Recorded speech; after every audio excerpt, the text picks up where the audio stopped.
Punda katika eneo la Ngong sasa wanaitaka Wizara ya Kilimo na Mifugo kuingilia kati tatizo sugu la biashara ya ngozi ya punda ambayo inasababisha ongezeko la kuuawa kwa mnyama huyo ambaye amekuwa kitega uchumi cha maisha yao.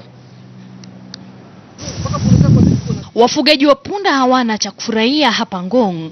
Mizoga hii ya punda ikiashiria unyama unaofanywa na mabwenyenye katika eneo hili kujinufaisha na ngozi yake inayodaiwa kuwa ya thamani kubwa ya matibabu na haswa katika taifa la Uchina. Tangu hii mwaka ianze hadi sasa, hii Kenya karibu punda 2000 tumepata ripoti zimekuwa zimeibiwa na kuchinjwa vibaya na ngozi zao ndio zinachukuliwa.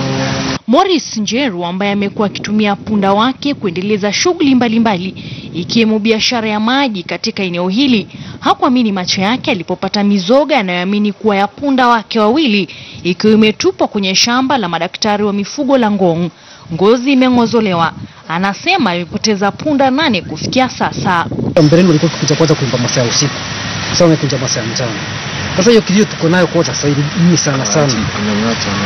Na wapili hii punda kwanza ni watu wengi wameingua punda. Sasa zimeenda kwanza punda 13.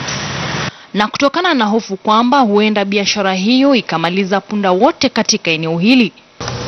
What they have done. Yeah. Shirikisho la wamiliki wa mnyama huyo sasa wamefikia kuwasilisha rufaa ya kuitaka serikali ya kitaifa kuwa na SUA. Tunataka tulilie serikali ifunge hii biashara ya ngozi ambayo tunasikia inaexportiwa na nyama ambayo inafanywa export. Tafadhali ingilia kati sababu zikiendelea kuchinjwa watoto wetu wataangamia ambao wanasomeshwa na hizi punda.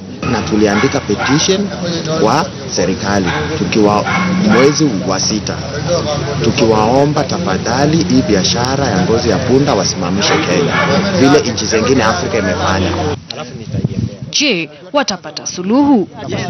Sisi wa Kesho, KTN News.